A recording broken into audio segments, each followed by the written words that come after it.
Quero saudá-los com a paz do Senhor, amém?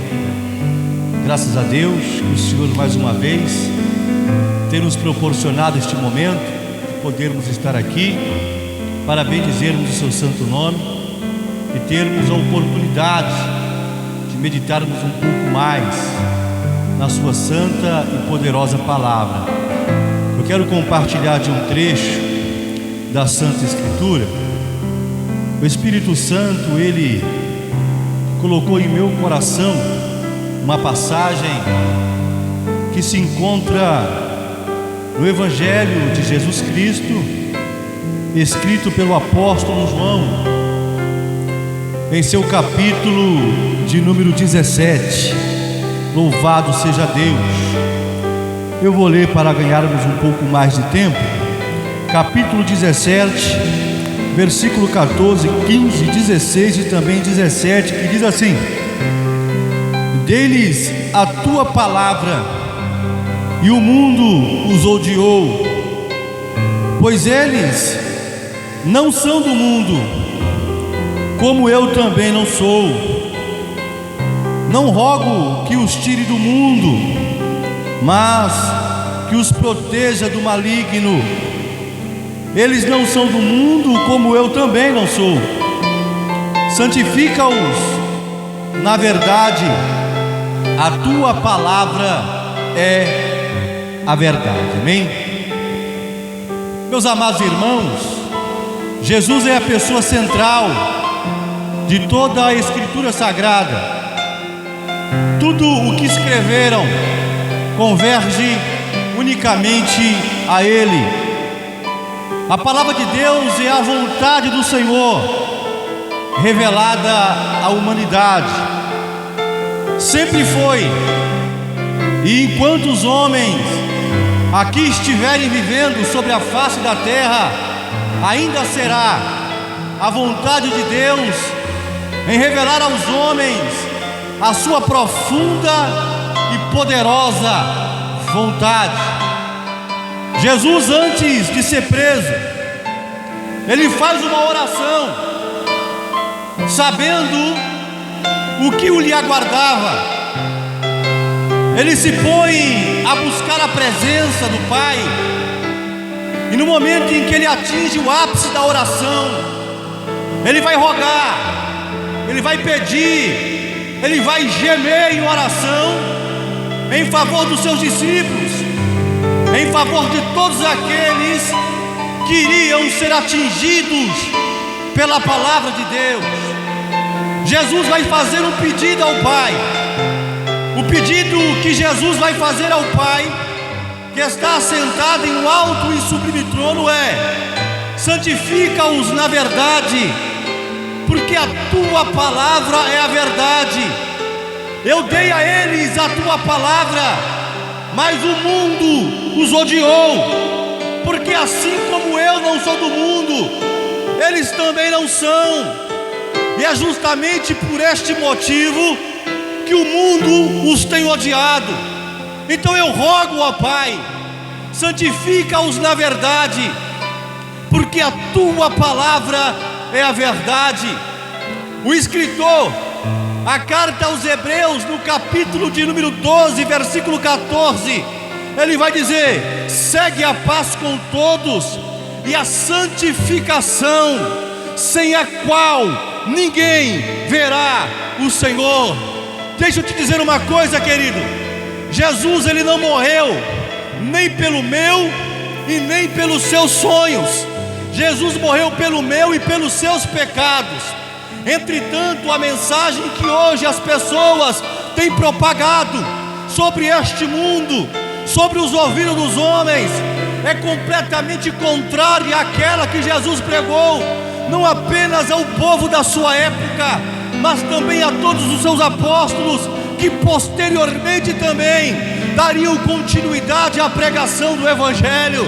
Jesus, uma certa feita, encontrava-se diante de uma grande multidão, e os homens afluíram até os seus pés para ouvir o dito santo da poderosa palavra de Deus ser pregada. E ele faz uma pergunta a toda aquela multidão: o que vocês acham que eu vim fazer sobre a face da terra? Vocês acreditam que eu vim trazer paz aos homens? De maneira alguma. Eu não vim projetar sobre este mundo paz ao coração dos homens. Eu vim trazer a espada, porque de agora em diante estará o pai contra o filho contra o pai. E é justamente por este motivo que Jesus, antes de ser preso, ele vai orar a Deus dizendo: Pai, eu dei a minha palavra a estes homens, mas eles serão odiados, assim como eu também tenho sido odiado por todos aqui que eu tenho pregado a palavra. Queridos e amados irmãos, se vocês se colocarem a meditarem de maneira precisa na poderosa palavra de Deus, você não vai ver tantas multidões amando Cristo como este mundo hoje ama, porque Jesus, quando ele pregava a sua poderosa palavra, ela ia de encontro aos interesses humanos, e toda a mensagem de Deus vai completamente na contramão daquilo que eu e você deseja. Completamente contrária. Santifica-os na verdade. A tua palavra é a verdade. A palavra santificação, ela emana de um termo hebraico chamado kadosh, que vertido para o grego é agiasmo, que significa separar, um povo especial, zeloso e de boas obras.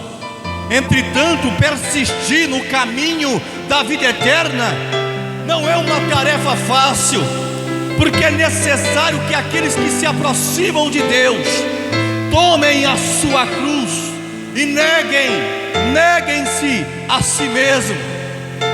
E não é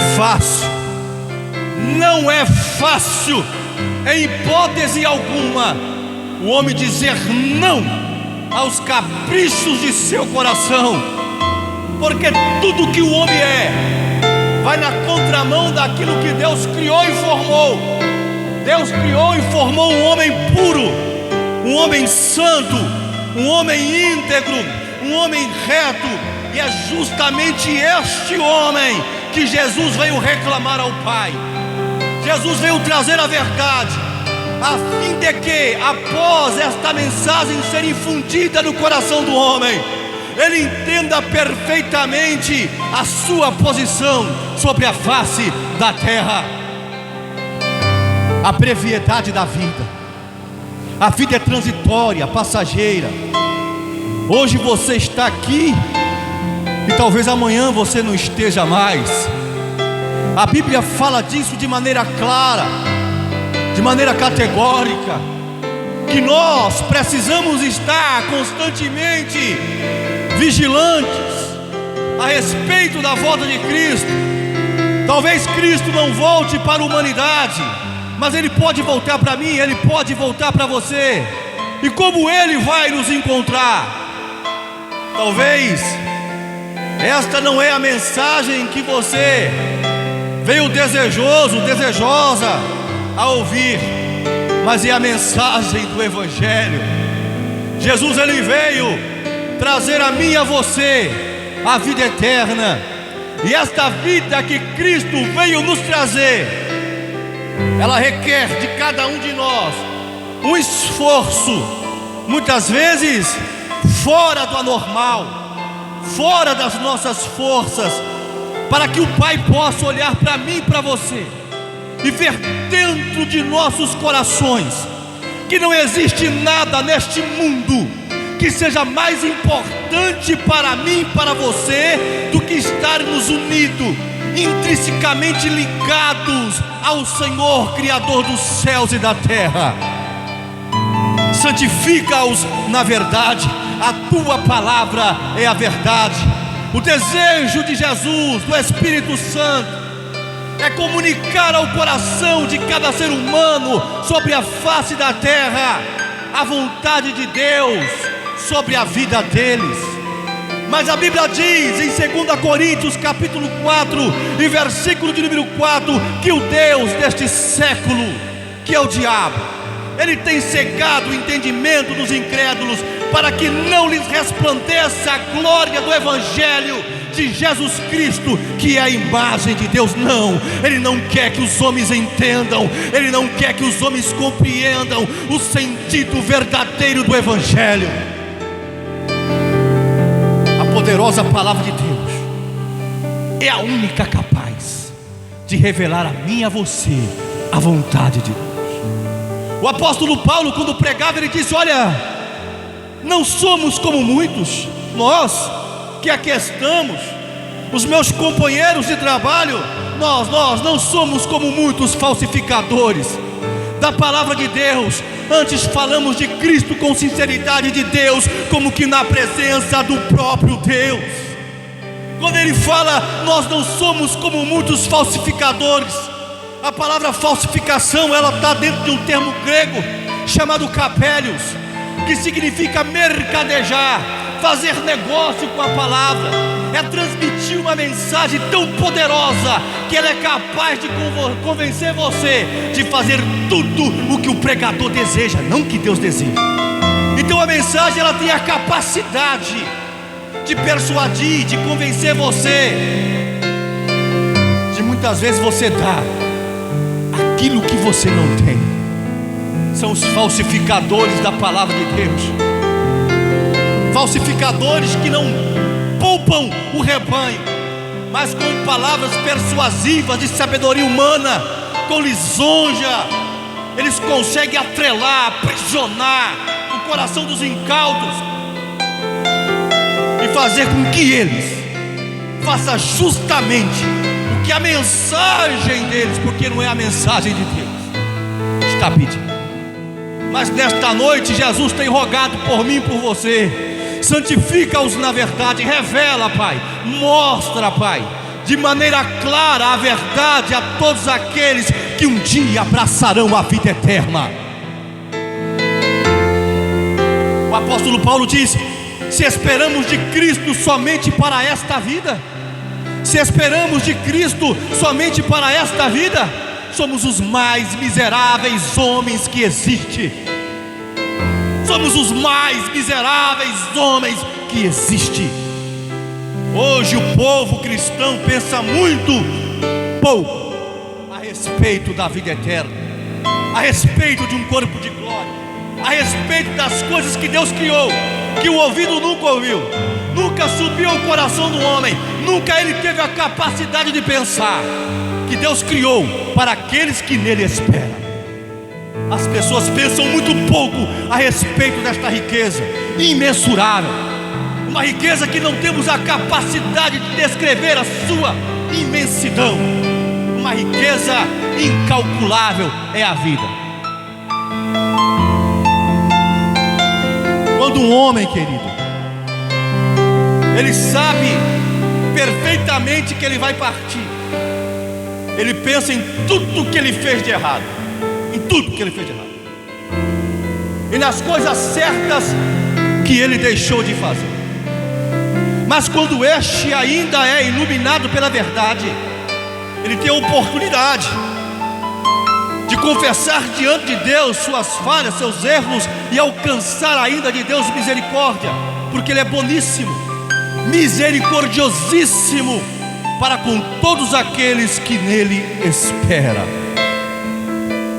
Eu tinha um amigo e ele me vendeu uma Bíblia pentecostal, porque ele havia abandonado a igreja, ele havia abandonado o evangelho. Disse: eu não quero mais essa Bíblia, me dá aí esse preço tal. Eu falei: tudo bem, eu vou comprar ela. E eu comprei ela dele. Passados cerca de 3 dias, aquele que havia me vendido a Bíblia morreu eletrocutado, irmão.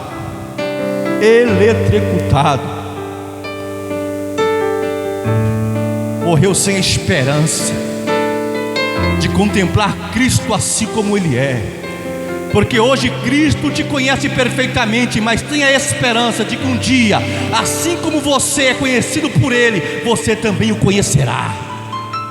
Ele vai te dar este privilégio de conhecê-lo e dizer a você: vinde benditos do meu Pai, e possuam a terra que está preparada para vós desde a fundação do mundo, preparada para mim e para você. santifica-os na verdade. A tua palavra é a verdade. Nós precisamos meditar um pouco mais nas Escrituras Sagradas. Todos nós que aqui estamos, temos que ter um coração ávido, cheio de fome pela justiça, pela palavra de Deus. E não se preocupe se você tem falhado, se você tem errado, porque a Bíblia diz que a vereda do justo, o caminho do justo que é alcançado por Jesus, é como a luz da aurora, que vai brilhando mais e mais até ser dia perfeito. Mas ele não fica estagnado, ele caminha. Você nunca vai acordar às 6 horas da manhã e vai encontrar o sol na sua plena força do meio-dia. Você vai encontrar ele lá, na força das 6 horas da manhã. Mas ele vem caminhando, ele vem percorrendo, ele vai brilhando. Assim tem que ser a minha e a sua vida. Santifica-os na verdade. A tua palavra é a verdade.